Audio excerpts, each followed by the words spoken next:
झाडे लावावीत, ती जगवावीत असे अनेकांना वाटते, पण ती कुठे लावायची, कशी लावायची याविषयीची माहिती अनेकांना नसते.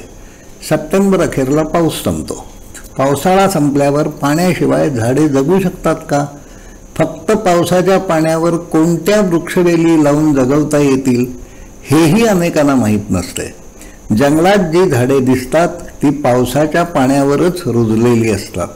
सह्याद्रीच्या उतारांवर जी अनेक जातीची झाडे आढळतात ती कोणीही लावलेली नाहीत.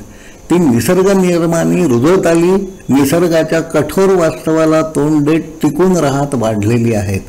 अर्थात ती कमालीच्या संथ गतीने वाढत असतात. खूप मोठ्या प्रमाणावर जमिनीची धूप झालेली असल्याने आता बीज रुजणेही अवघड झाले आहे. अनेक वृक्षजाती नाहीशा होत चालल्या आहेत. त्यामुळे त्यांचे बीज जमिनीवर पडतच नाही.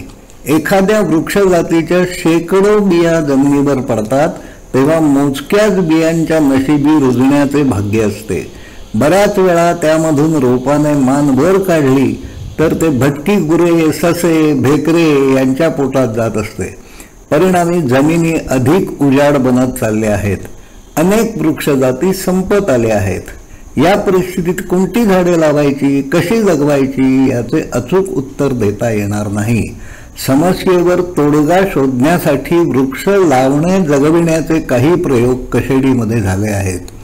निगड, कात्री निगड, रानकेळ, निवडुंग, बगवेल, करवंद, ऐन, किंजळ, असाणा, अळू, कळक, नीव, भेला, ग्लिरिसिडिया, भेंड, उंबर, धायटी, पारोसा पिंपळ, हुऱ्या, पळस, पायर, प्राजक्त यासारख्या वृक्षजाती लावण्याचे प्रयोग कशेडी माथ्यावर करण्यात आले आहेत. या जागी भटकी गुरे, रानातील जनावरे, गवती वणवे यांचा त्रास नित्याचा आहे. तरीही यापैकी अनेक जातींची झाडे आजही येथे पाहता येतात. ही झाडे लावणे जगविण्यासाठी खर्च करावा लागतो. यामधून कसलेही आर्थिक उत्पन्न मिळत नाही, पण अत्यंत प्रतिकूल परिस्थितीत झाडे लावून जगविल्याचे समाधान मात्र निश्चित मिळते.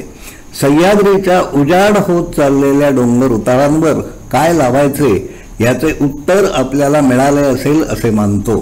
बोडक्या होत जाणाऱ्या सह्याद्री उतारांवरची माती धरून ठेवण्यासाठी प्रामुख्याने याच वृक्षजाती लावाव्या लागतील. आर्थिक उत्पन्न न देणाऱ्या या वृक्षजाती का लावायच्या, यावर निरर्थक खर्च कशासाठी करता, असे प्रश्न मला अनेकांनी विचारले आहेत.